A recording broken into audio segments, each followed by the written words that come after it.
नमस्कार मंडळी, मी लीना पुन्हा एकदा आपल्या यूट्यूब चॅनलमध्ये तुमचं सर्वांचं मनापासून खूप खूप स्वागत करत आहे. तर आज आज हा व्हिडिओ तुम्हाला आषाढी एकादशीच्या दिवशी येईल, त्यामुळे तुम्हाला आषाढी एकादशीच्या सर्वांना खूप खूप शुभेच्छा. तर बघा, आता सकाळी सकाळी डब्बा वगैरे झाला होता. शंभू स्कूलला गेला होता आणि त्याचे पप्पा देखील ऑफिसला गेले होते. तर इथे मी माझी कामं आवरायला लागली होती. आजच थोडीशी म्हटलं साफसफाई व्यवस्थित करून घ्यावा, कारण उद्या एकादशी आहे. त्यामुळे म्हटलं आज थोडं करेल असलं, मग उद्या एवढं सकाळी सकाळी जीवावर नाही जाणार. त्यामुळे इथे मी आता सर्व आवरून वगैरे घेत होती. स्वयंपाक माझा सर्व झाला होता. बाकी आता घरातलेच कामं चालू होते आणि आज मला एक ब्लाऊज देखील शिवायचं होतं. माझंच होतं. त्यामुळे इथं मग मी पटापट आवरायला घेतलं होतं. तर बाहेर एवढा पाऊस चालू आहे, म्हणजे इतका चालू आहे तर बस कधी, सारखा चालू असतो. त्यामुळे कपडे तर काय वाळत नाही आणि म्हणजे थोड्या वेळ थांबतो. लगेच आपल्याला वाटलं का ऊन पडलं आहे आता बाहेर टाकावं, तर लगेच थोड्या वेळाने लगेच पाऊस येतो. तर पावसामुळे असं घरात पण एकदम थंडावा निर्माण झाला आहे, म्हणजे जास्त असं थंडी लागल्यासारखं झालं आहे. तर चला, आता बाकीचे घरातले सर्व कामं जे आहे ती मी इथं पटापट आवरून घेत होती. झाडू वगैरे मारून मला फरशी देखील क्लीन करायची होती. तर इथं माझे तेच कामं चालू होते. सोफ्याखाली आहे ना, तेवढी घाण नसते, पण मग बाहेर, कारण आता धूळच उठत नाही आहे, तर त्यामुळे घाण नसते. पण आपल्याच घरातला जो कचरा असतो ना, तोच एवढा असतो, बाकी काही नाही. आता नाहीतर उन्हाळ्यात एवढी धूळ यायची ना, खूप धूळ यायची. तशी आता धूळ वगैरे काही येत नाही आहे. पण मग घरामध्ये आता माझेच ब्लाऊजचे जे बारीक बारीक धागे वगैरे ते असताना तेच बाकी घाण असते, बाकी काही नसतं. त्यानंतर आता 2 दिवसापासून कपडे बघा वाळत नाही आहे. त्यामुळे सकाळी आता वाळलेले जे आहे ते बाकीचे काढून ठेवले होते इथंच कॉटवर आणि म्हटलं आता अगोदर झाडू वगैरे इथं मारून घेत होती, कारण मला ते वरती जे वगैरे आहे ना, ते देखील खाली कॉटच्या खाली ठेवायचे होते. कारण झाडू मारले ना, साफ केलं म्हणजे मग रोजच्या रोज साफ केलं ना, तर एवढी धूळ होत नाही. आणि मग आपण एकच दिवशी सर्व साफसफाई करायला जातो ना, तर खूप आपल्याला देखील कंटाळा येतो आणि खूप धूळ निघते.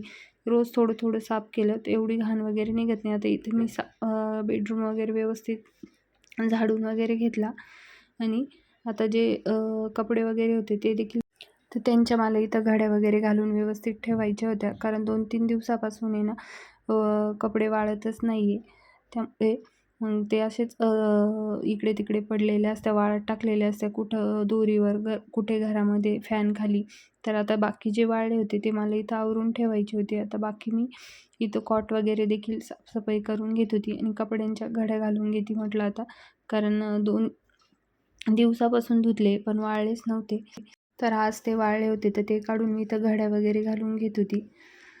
तर घरातले बघा, जेवढ्या काम केले ना तेवढे कमीच पडतात, कारण इकडं करायला गेलं ना इकडं असं राहतं, असंच चालू असतं. कारण घरातले कामं आवरायला घेतले ना तर शिलाईचं राहून जातं. त्यामुळे माझी पटापट घरातले कामं आवरून का बा पटकन आपल्याला तेवढंच 1-2 ब्लाऊज शिवायला भेटेल, हीच माझी घाई गडबड चालू असते. आता कपडे वगैरे घड्या वगैरे घातल्या आणि कॉटवरचं बेडशीट वगैरे देखील व्यवस्थित करून घेतलं, कारण थोडंसं साफसुथरं असले ना रूम, आपल्याला देखील म्हणजे फ्रेश वाटतं आणि बघितल्यानंतर आपल्यालाच असं छान वाटतं. तर आता बेडरूम वगैरे आवरला. तर बघा, आता पप्पा आले होते, तर मम्मीने त्यांच्याजवळ ह्या कटिंग दिलेल्या होत्या.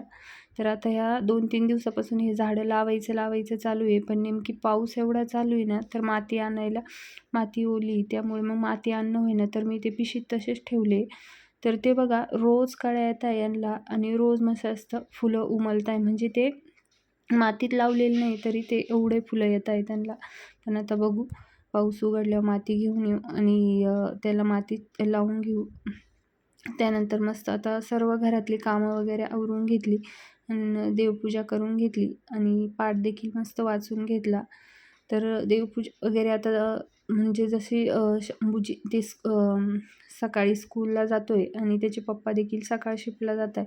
तर देवपूजा आता सर्व घरातली कामं आवरल्यावरच होत आहे, कारण त्यांचं अगोदर आवरून द्यायचं, त्यानंतर घरातले कामं आवरायची, मग त्यानंतर निवांत देवपूजा मस्त करायची. तर देवपूजा वगैरे झाली. तर आज मला कस्टमरचं ब्लाऊज होतं साधं, ते कट करायचं होतं. त्याचा पॅटर्नचा जो व्हिडिओ आहे तो देखील चॅनलवर कटिंग करून अपलोड करायचा होता. तर तो अपलोड केला आणि लगेचच ब्लाऊज कट करायला घेतलं. म्हटले कटिंग करून ठेवू आणि आज मला माझं देखील ब्लाऊज शिवायचं होतं. पण मग अगोदर हे देखील कंप्लीट करायचं होतं. तर हे साधंच ब्लाऊज होतं. तर याला एवढा वेळ लागणार नव्हता. तर इथे मी आता ब्लाऊजची जी आहे ना, तर पॅटर्न ठेवून कटिंग वगैरे करून घेत होती. कारण कटिंग केली ना मग शिवायला एवढा वेळ जात नाही. आणि ची आज व्हॅन आली नव्हती, त्यामुळे त्याचे पप्पा त्याला स्कूलला सोडवायला गेले होते आणि तेच देखील त्याला आणणार होते. त्यामुळे तो देखील आज लवकर येणार होता. कारण असा तो व्हॅनमध्ये जातो तर त्याला पाऊण किंवा 12:30 वाजतात. तर त्याची 12ला स्कूल सुटते. तर आज तो 12:15पर्यंतच येईल. तर त्याच्या अगोदर माझी घाई गडबड चालू होती. कारण तो आल्यानंतर मग त्याचं आवरायचं असतं. त्याला जेवण वगैरे द्यायचं, त्यानंतर त्याला झोपी लावायचं. तर त्याच्यात माझा जास्तीत जास्त 1 तास तरी जातो. कारण तो मी झोपल्याशिवाय स्वतःहून कधी झोपत नाही. मग आपण आपले कामं करत असले तर तो खेळतच राहतो. मग त्याच्याकडे लक्ष देणं पण गरजेचं आहे. कारण काम पण महत्त्वाचं आहे, पण मग मुलांकडे पण लक्ष देणं गरजेचं आहे. तर मग मला माझं काम ठेवून मग त्याला झोपी वगैरे लावलं ना, मग तेवढाच 2-2.5 तास झोपतो. मग मी माझी कामं पटापट आवरून घेते. तर मग म्हटले तो येईपर्यंत ब्लाऊज तरी कट करून शिवणं झाला पाहिजे.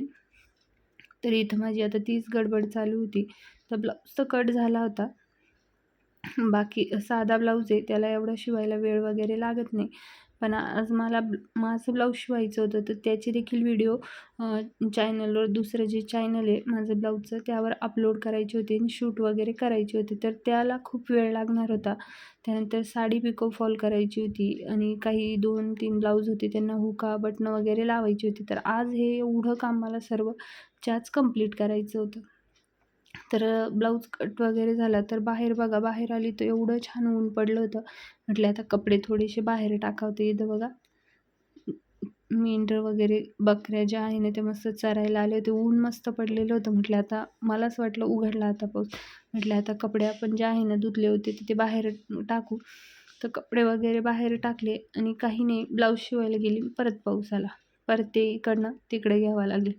म्हणजे मग त्याच्यातच परत अर्धा तास गेला. त्यानंतर हे बघा ही जी साडी मी ही ऑनलाईन मागवली होती. तर ही आता उद्या एकादशी त्यामुळे हे ब्लाऊज जे आहे ना ते मला शिवायचं होतं आणि याचा देखील व्हिडिओ अपलोड करायचा होता. तर हे बघा हे बॅक साईडला असं मस्त अशी डिझाईन येणार आहे आणि बाहीला देखील खूप छान डिझाईन आहे बघा. त्याच्यावर नाव आहे पंढरीची वारी असं. तर हा ब्लाऊज मला आज कटिंग करून स्टिच करायचा होता आणि चॅनलवर देखील याचे कटिंगचे व्हिडिओ अपलोड करायचे होते. तर म्हटलं कारण शिवणं सोपं आहे म्हणजे पटकन होऊन जातं. पण व्हिडिओ अपलोड करायचे असले त्याचे कटिंगचे तर त्याला खूप वेळ जातो. तर मग आता व्हिडिओ वगैरे कटिंगचे मी अपलोड करून घेतले आणि ब्लाऊज कट केला आणि त्यानंतर लगेचच स्टिचिंगला घेतला. आता स्टिच थोडासा राहिला होता आणि आम्हाला गावात देखील जायचं होतं. तर म्हटले हुका वगैरे तिथून आल्यावर लावू. पण मग फिटिंग वगैरे करून ठेवू कारण परत मग चेक करून बघावं लागेल. कारण सकाळी खूप धावपळ असते. तर त्यासाठी मग मी इथं आता ब्लाऊज पूर्ण कंप्लीट करून फिटिंगची शिलाई वगैरे देऊन आणि आय वगैरे करून फक्त हुका म्हटले आता रात्री जेवण वगैरे झालं तर बघू तेव्हा लावू. आणि साडीला देखील पिको करायचा आणि फॉल लावायचा होता. तर ते देखील बाकी होतं. तर ते बी म्हटलं आता रात्रीच करू कारण गावात जायचं होतं. पण त्या अगोदर मला आता उद्या एकादशी आहे त्यामुळे तुळशीची माळ करता विठ्ठल रुक्माईला. तर म्हटले आजच तुळशीचे पानं जे आहे ते तोडून ठेवू. तर इथं मग आता मस्त असे तुळशीचे जे मंजुळा काही पानं आहे ना ते मी आजच तोडून ठेवत होती. आता ही तुळस आणि ब्रह्मकमळ माझं एकाच कुंडीत आहे. पण दोन्ही पण छान आहे. म्हणजे मस्त आहे दोन्ही पण. पण मग मला असं वाटतं की ते दोघं पण जास्ती गर्दी झाली आहे एकाच कुंडीमध्ये. पण मग त्यामधलं एक पण असं उपटून म्हणजे दुसरीकडे शिफ्ट करता येत नाही. कारण दोन्ही पण मोठे मोठे झाले. त्यानंतर आता चहा वगैरे घेऊन आले होते. तर आम्ही गावात जायला निघालो होतो. कारण शंभूच्या स्कूलमध्ये मंडेला रेनी सीझन साजरा करणार आहे. तर त्यामध्ये त्याला रेनकोट आणि छत्री वगैरे घ्यायची होती. त्यानंतर सहज बघाय म्हणून गेलो. खूप दिवसाचे म्हटले ड्रेस कलेक्शन लागलं आहे पावसाळ्याचं तर तिथं बघितले. पण मग घेतलं तर काही नाही. त्यानंतर येताना मस्त आता खूप दिवस झाले तर पाणीपुरी खाल्ली. तर याला पाणीपुरी खूप आवडते आहे बघा. तर त्याला तर पाणीपुरी वगैरे खाल्ली आणि बाहेर पाऊस तर सारखा चालू होता झिमझिम. त्यानंतर बघा आता ह्या दोन्ही छत्र्या याच्याच आहे, पण मग एकीचं काय झालं होतं, एक बघा ही नवीच होती, वरतून फाटली होती आणि खाली तिला दांडा चांगला होता आणि ही चांगली होती, तर हिचा खाली दांडा जो आहे तो तुटला होता. तर मग हिचा जो दांडा होता तो तिला शिफ्ट करून घेतला आणि ही नवी होऊन गेली. म्हणजे त्यांनी वापरलेल्या पण नाही आहे, पण मग आम्ही अगोदर तिकडे राहायचो ना, तिथं ती खराब होऊन गेली होती. आता ही नवीन झाली, आता त्याला ती स्कूलला द्यायची होती. त्यानंतर त्याला रेनकोट वगैरे पण घेतला होता. तर त्यानंतर आता उद्या एकादशी, त्यामुळे मिरच्या आणि कोथिंबीर आणली होती मी. आणि आता पाऊस चालू आहे तर एवढं चिकचिक झाली ना, तर मग ते आणल्याच म्हटलं अगोदर साफ करून घेते, कारण त्याला खूप माती वगैरे लागली होती. कोथिंबीर तर म्हणजे मी हातातच आणली, कारण पिशवीत पण ठेवू वाटत नव्हती, कारण तिला एवढा चिखल लागलेला होता. तर म्हटलं अगोदर स्वयंपाकाच्या अगोदर हे धुवून मस्त व्यवस्थित वाळत ठेवू म्हणले कपड्यावर, कारण मग पाणी जे आहे ते जाईल त्यामधलं आणि कोरडे देखील होते. आणि आज स्वयंपाकात बाहेरून पाणीपुरी खाल्ली होती, त्यामुळे एवढी भूक काही नव्हती. तर मग खिचडीच करायची होती आणि सकाळची देखील थोडीशी भाजी होती. तर मग खिचडी करायची होती. मग म्हटलं अगोदर हे आवरून घेऊ आणि मग खिचडी टाकून देऊ. तर बघा आता ही जी कोथिंबीर आहे ती म्हणजे तुटताना एवढी अशी चिखलाने ती अशी चिकचिक होऊन गेली. ती आता व्यवस्थित न कापताच म्हटले साफ करू, अगोदर धुवून घेऊ आणि टॉवेल वगैरे वाळत टाकू, कारण कापल्यानंतर आहे ना खूप बारीक बारीक होऊन जाते आणि ते मग साफ करायला पण खूप वेळ लागतो. तर त्यामुळे तर चला, कसा वाटला आजचा व्हिडिओ तुम्ही कमेंट करून नक्की सांगा. व्हिडिओ आवडला असेल तर लाईक शेअर करायला विसरू नका. चॅनलला नवीन असेल तर सबस्क्राईब करा. भेटूया पुढच्या व्हिडिओमध्ये, तोपर्यंत बाय.